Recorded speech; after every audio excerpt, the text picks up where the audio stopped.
야고보서 1장 10절에서 11절 우리 같이 읽겠습니다. 부한 자는 자기의 낮아짐을 자랑할지니 이는 그가 풀의 꽃과 같이 지나감이라.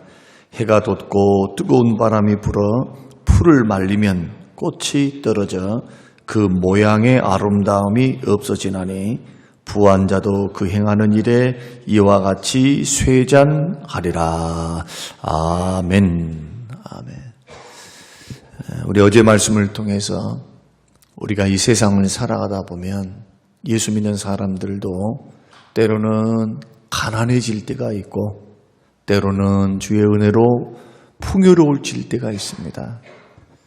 궁핍할 때는 우리가 어떻게 살아야 하고 어떤 자세를 가지고 이 세상을 믿음으로 살아내야 하고 하나님께서 돈을 주시고 삶의 안정을 주시고 또 돈과 더불어 명예를 주시고 무엇인가 하나님이 풍부함을 주셔서 풍요로울 때는 우리가 이 세상을 살아갈 때 하나님 앞에서 어떤 삶의 자세를 가지고 사는 것이 더 경건하고 믿음을 지키고 하나님 바라보실 때 그것이 기쁜 일인지 그리고 우리의 영혼에도 유익이 되는 그러한 일인지에 대해서 오늘 야고보서는 우리에게 두 가지로 말씀하고 있습니다.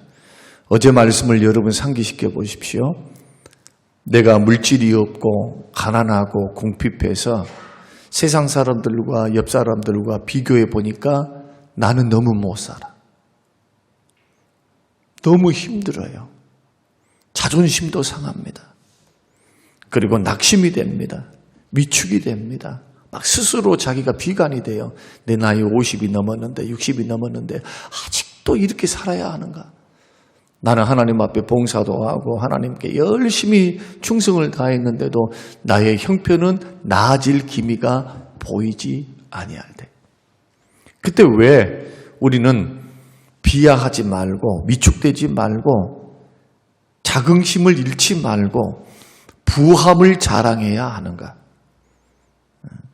세 가지 이유를 말씀을 드렸습니다. 우리가 선택받은 하나님의 자녀이기 때문에 돈이 많고 적음이 하나님의 자녀되는 신분을 얻게 할 수는 없어요. 예수님도 가난하셨고 사도들도 가난했고 지금까지 믿음의 삶을 걸어갔던 많은 사람들이 오히려 특별한 경우 가난하면서도 그 믿음의 길을 걸어갔고요. 또 어떤 인생들은 믿음이 커서 하나님의 어떤 선한 뜻에 의해서 복도 주셔서 큰 복을 받고 누리면서 섬기면서 그렇게 살아갔지만 그 믿음의 사람들의 특징이 뭐냐? 돈에 집착하지 않았어요. 돈에 소망을 두고 살지 않았다. 장막 생활을 하면서 아브라함 같은 이는 오히려 더 나은 본향을 바라봤고 모세와 같은 이도 히브리서 11장 말씀 보면은 공주의 아들이라 칭함을 소위 말해서 부함의 편안함의 명예의 기득권을 내려놓고 죄인들을 위하여 참아주신 그 하나님의 은혜를 기억하면서 죄악의 낙을 누리는 것보다 오히려 그리스도를 위하여 능욕받는 것, 모욕받는 것, 고난받는 것을 선택해서 백성들과 더불어 광야 길을 걸어간다. 순종하면서 상주심을 바라보고 이 세상을 살아가는 믿음의 사람들은 적어도 믿음의 눈이 좀 열려 있어야 됩니다. 그러지 않고 우리가 볼 때는 막 편안하게 부자로 살다가 죽어서 저 성도는 참 복받았다. 참 그건 큰일이에요. 그렇게 만약에 신앙생활을 그런 각도로 본다면 참 세속적입니다. 그래서는 안 돼요. 그래서는 하늘에 보화가 있고 상이 있고 하나님의 칭찬이 기다리고 있고 주님의 절대적인 평가가 기다리고 있는 우리 예수 믿는 사람들은 그렇게 걸어가서는 안 됩니다. 그러라고 그렇게 일깨우라고 목사를 세우신 거지. 그냥 여러분 장단 맞춰서 그래요 좋은 것이 좋은 거예요. 좋은 게 좋은 거예요. 이런 식으로 여러분들이 가르쳐 놓는다면 만약에 생각해 보십시오. 그날에 주님 앞에 섰을 때 여러분 후회할 사람들이 얼마나 많습니까? 왜냐하면 성경 말씀하고는 달라. 내가 살아온 방향과 살아온 목적이 성경 말씀과 다르단 말이에요. 땅의 것만 위해서 땅의 보화를 쌓아놓기 위해서 애를 썼지 하늘의 보화를 위해서 쌓아놓은 것에서는 약했다는 거예요. 그리고 그때는 절대적인 평가이기 때문에 내가 수백억을 갖고 있는 사람의 물질 드림하고 100만 원 받는 사람들의 10,000원짜리 드림하고 평가를 받을 때 우리는 많이 드렸으니까 나는 저 사람보다도 더 하나님 앞에 큰 상급 받을 거야. 아니요. 그것이 아니에요. 한 사람은, 가난한 사람은 궁핍한 중에 바친 거예요. 100억 갖고 있는 사람이 10,000원하고 100만 원 받은 사람이 갖고 있는 10,000원하고 어떻게 값어치가 똑같아요? 세상적인 값어치는 똑같아요. 그러나 주님이 보시는 믿음의 값어치는 아니란 말이에요. 이게. 그래서 더 많이 번 사람은 더 드려야 돼요. 여러분 이 원리를 절대로 잊어버리면 안 됩니다. 그거 없어도 살아. 근데 부자가 되면 더 욕심이 생겨요. 참 그게 문제예요. 어제 말씀과 오늘 말씀을 여러분들이 잘 들으신다면 앞으로 우리가 이제 인생을 이렇게 살아갈 때 이것도 하나의 세상을 지혜롭게 사는 겁니다. 성숙하게 사는 겁니다. 도대체 뭐가 남는 장사일까? 뭐가 남는 장사일까? 인생에서 남는 게 뭘까? 조금 더 오래 사는 거? 조금 더 가지고 있는 거? 조금 뭔가 행복하게 누리고 사는 거? 그거 하지 말라는 것이 아니에요. 그거 다 누가 주신 겁니까? 하나님이 허락하신 거예요. 하나님이 주권적인 역사 속에서 어떤 사람은 가난으로 연단하고 그 믿음을 연단하기도 하시고 그 가난을 통해서 오히려 더 사도 바울처럼 오히려 더 주를 의지하게 만들고 더 복음 증거할 수 있도록 딴 데 신경 쓰지 않도록 딴 데 막 돈 있습니다. 뭐 있습니다. 딴 데 신경 딴 데 정신 팔리지 않도록 하나님께서 적당한 것 주십니다. 적당한 거. 부족하지 않는 거. 그래서 가난한 것 같은데 가난하지 않아. 실상은. 왜? 하나님이 채우시니까. 내가 가지고 있지 않는 것뿐이야. 필요할 때 하나님이 공급하시고. 내가 약한 자 같은데 실상은 강한 사람이에요. 약할 때 하나님께서 강력하게 역사하사 나를 강하게 하시기 때문에. 그렇게 걸어갔어요. 믿음의 길을.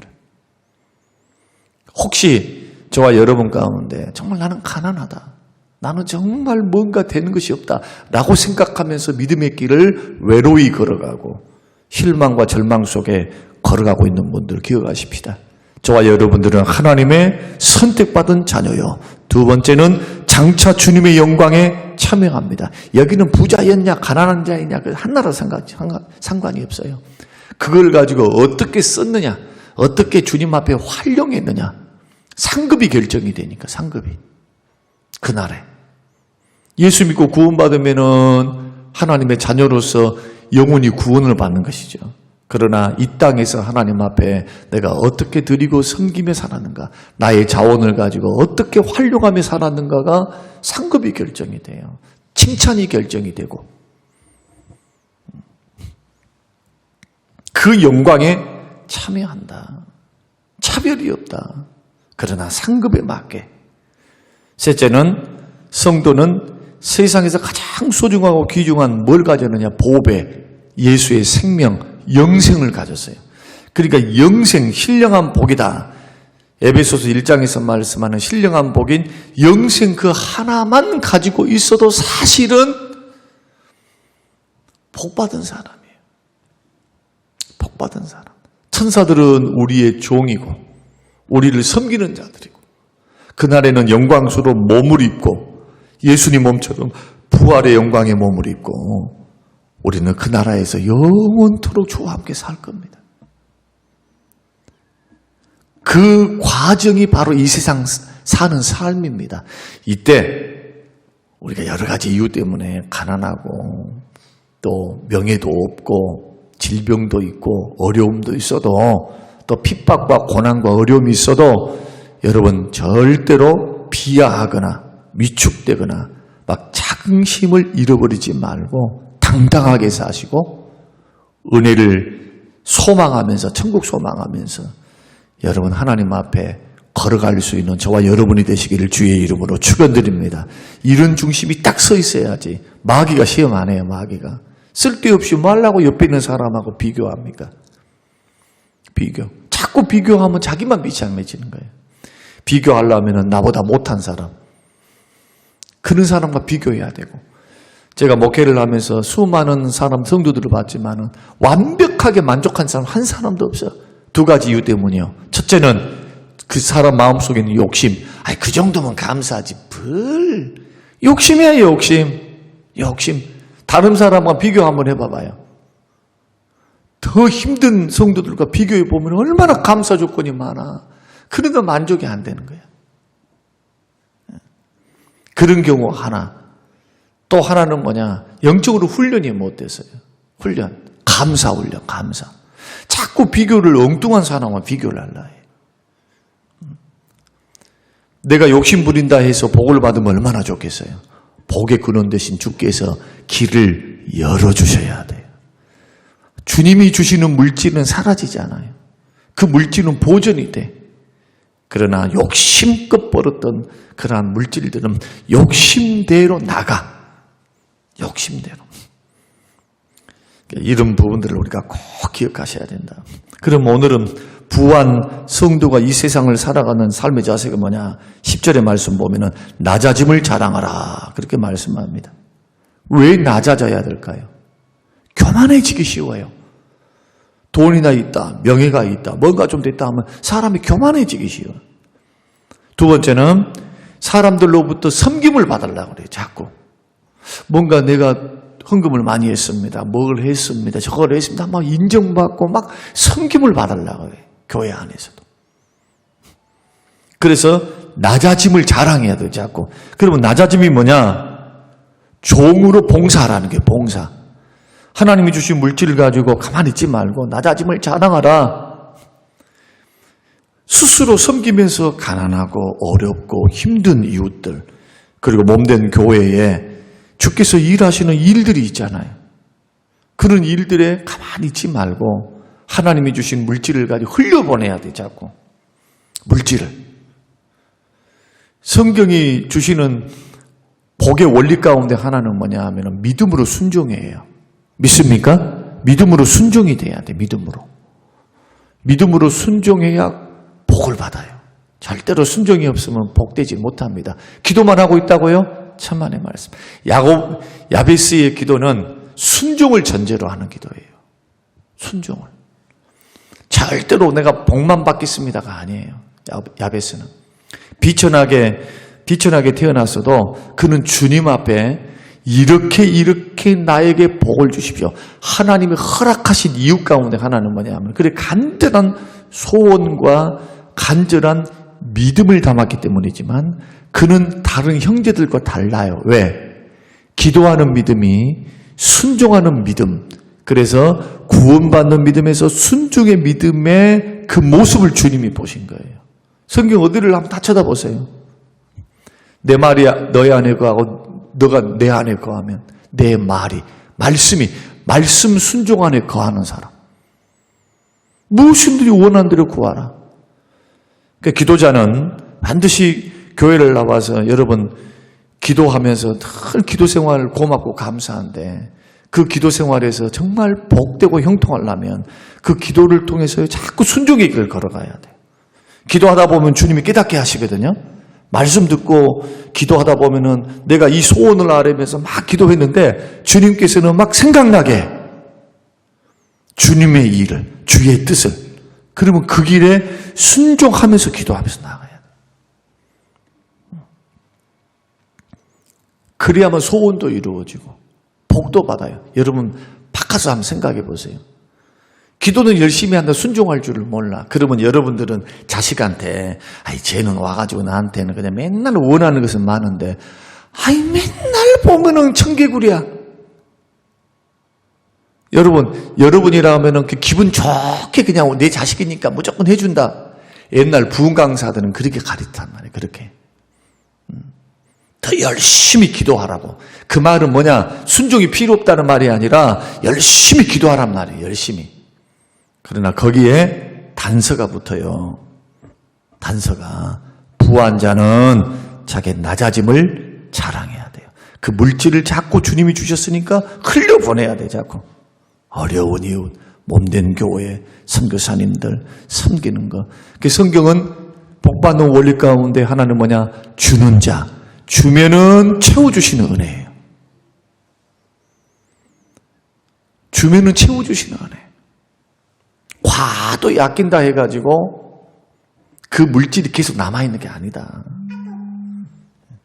우리 이러한 말씀들을 여러분 생각하시면서 오늘 부한 자는 낮아짐을 반드시 뭘 해야 되느냐? 낮아짐을 자랑해야 한다. 그럼 왜 그렇게 해야 되느냐? 두 가지 이유. 첫째는 뭐냐? 모든 소유와 명예와 권세를 누구로부터 받았느냐? 주님으로부터 받았기 때문에. 스스로 노력만으로 된 것이 아니라는 거예요. 어제도 목사님들이 모여서 이런저런 교회, 자기 교회에 있는 성도들이 이야기를 하는 거예요. 성도들이 이야기를 하는데 이만 저만 참 어렵고 힘든 분들이 많아요.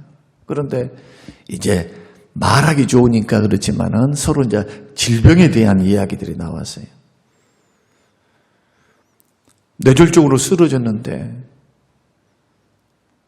반신불수가 됐어요. 움직이지를 못해요. 그리고 언제 회생하지도 못해. 그러니까 그 아버지를 모시고 병원에 넣어놨는데 한 달에 500만 원씩 든대. 500만 원씩. 한 달에. 그리고 3개월마다 병원을 또 옮기면 또 검사를 다 한대요. 또. 자식들이 어떻게 할 수가 없어요. 아버지가 가지고 있었던 집을 저당 잡혀서 이제 병원비 되는 거예요. 이제. 여러분 생각해 보십시오. 한 달에 500만 원씩이면 거기에 나아가는 부대 비용부터 시작해서 한번 생각 한번 해보십시오. 그 돈이 어떠한지. 근데 자식 된 입장에서 또 아내 된 입장에서 아이고 그냥 내버려 둬버리면 내버려 둘 수 있겠어요? 그럴 수 없죠. 그렇게 해서 살림이 줄어드는 모습들을 보게 된다. 이게 참 자식들한테 못할 일이고 정말 인생 못할 일이다. 건강한 것이 얼마나 주님의 큰 은혜인가. 건강 주셔서 내가 조그만 집에 산다 할지라도 건강하게 활동하면서 새끼 밥 먹고 내가 주를 섬기면서 예배하면서 천국을 바라보며 살아가는 것도 얼마나 행복한가. 목사님들이 서로 그런 덕담을 했습니다. 더도 말고 덜도 말고 한 90쯤 살다가 일주일쯤 아파가지고 기도원에 들어갔다가 죽으시오이? 서로 그런 이야기를 했어요. 더 어려운 힘든 성도들의 삶의 모습들을 보게 되니까. 주님이 기회 주셨을 때 좀 뭔가 가지고 있다, 뭔가 조금 있다라고 하나님께서 은혜를 주셨다 생각하는 사람들은 자꾸 그것을 우리가 드리면서 섬기면서 겸손하게 주신 것이 주님입니다. 주신 분이 주님입니다. 고백하면서 살아갈 수만 있다면 여러분 한번 인생과 삶을 한번 조금만 돌이켜보면 정말 하나님이 여기까지 복을 주신 것은 하나님의 은혜다. 제 목회 철학 가운데 하나가 뭐냐? 주는 목회예요. 받는 목회가 아니고 주는 목회. 처음 개척할 때부터 주님 받지 않고 주는 목회 하게 해달라고 기도한 거예요. 그 하나님이 1년 반도 안 돼서 물론 초창기 때부터 받지도 않았습니다만은 초창기 때부터 하나님께서 성도들을 보내주기 시작해서 한 6개월, 7개월 되니까 거즘 딱 1년 정도 노회에서 그때 당시 10만 원씩 시차례에서 받는 거 빼놓고 받는 것, 그것도 1년 만에 딱 중단을 시켰어요. 왜냐하면 벌써 성도들이 딱 차버리니까 50명 출석 이상이 돼버리니까. 재정이 이제 생기기 시작하고 월세도 다 감당할 수 있는 것이 되니까. 선교는 계속 했었어요. 그런데도 계속 주는 목회에 대한 소망이 있으니 하나님이 또 성림교회를 보내셔서 계속 주는 목회하고 있어요. 빚이 있어도 주는 거예요. 큰 것은 아니어도. 그러니까 주변에 있는 목사님들이 저는 어떤 소리도 들은 줄 아세요? 주변의 목사님들로부터. 아니, 저 안 목사는 교회가 저렇게 빚이 많다고 하는데 무슨 선교사 파송이야.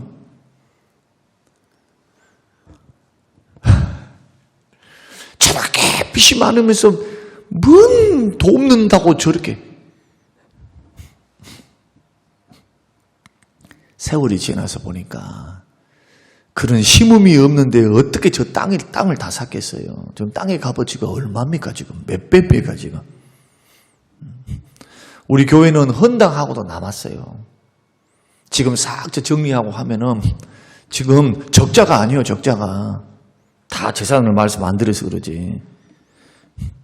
누가 주신 은혜입니까? 그때마다 하나님이 주신 은혜예요. 자꾸 손을 벌려야 돼. 손을. 섬겨야 돼. 섬겨. 물질로 섬기고 봉사함으로 섬기고 몸으로 섬기고 섬김 받으려 하지 말고 자꾸 섬겨야 돼. 그러면 보기에도 아름답고 정말 보기에도 아름다울 뿐만 아니라 참 복 받겠구나. 그래서 복 받겠구나. 복이 길겠구나. 부자들은 그렇게 살아야 돼. 부자들은. 뒤에 또 야고보서 말씀 보면은 또 이 세상의 부요한 자들에 대해서 이런 저런 이야기가 나오니까 그때 좀 설명드릴게요. 그러지 않고 살면은 다 돈이 하나님에 대해서 붙잡혀 살아. 붙잡혀서. 그러니까 평생 예수 믿으면서도 누구 섬기는 거예요? 하나님 섬긴 것이 아니라 돈 섬겼단 말이에요. 돈. 그러니 그 나라에 주님 앞에 딱 섰을 때 받을 게 뭐가 있겠어요? 주님 앞으로. 주님께로부터. 온전히 주님을 목숨을 다하고 마음을 다하여 뜻과 정성을 다하여 주 너희 하나님 사랑하라. 이렇게 살겠냐는 거예요. 그럴 수 없다는 거예요. 그런데 다행히도 우리 교회는 부자가 별로 없어요.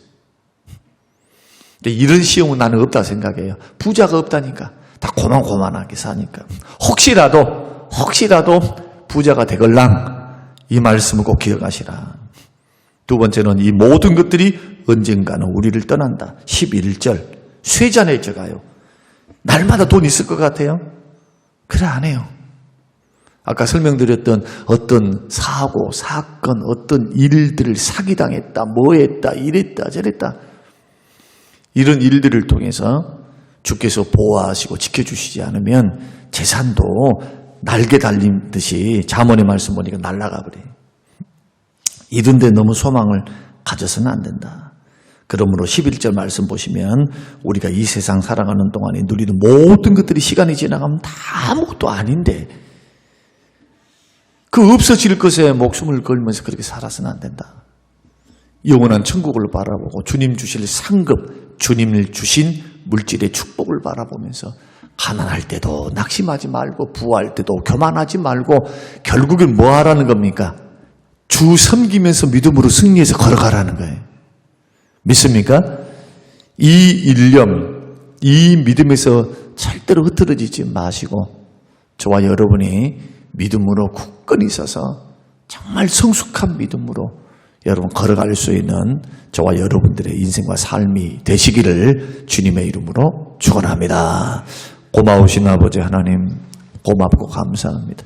만복의 근원 되신 하나님, 주시기도 하시고 거두시기도 하시고 살리기도 하시고 죽이기도 하시고 없는 것을 있는 것처럼 부르시기도 하시는 그 전능하신 하나님 앞에 주님 부활 때에는 낮아짐을 자랑하라고 말씀하신 하나님, 부함이 쇠잔하리라. 풀이 마르고 꽃이 떨어지듯이 언젠가는 없어질 것, 가지고 가지 못할 것, 하나님 아버지 욕심 부리지 않게 하옵소서. 주님이 주님 될 수 있도록 우리의 물질 생활, 섬기는 생활, 드리는 생활에 승리 걸어갈 수 있는 우리 모든 성도님들이 될 수 있도록 축복해 주시기를 예수님 이름으로 기도합니다. 아멘.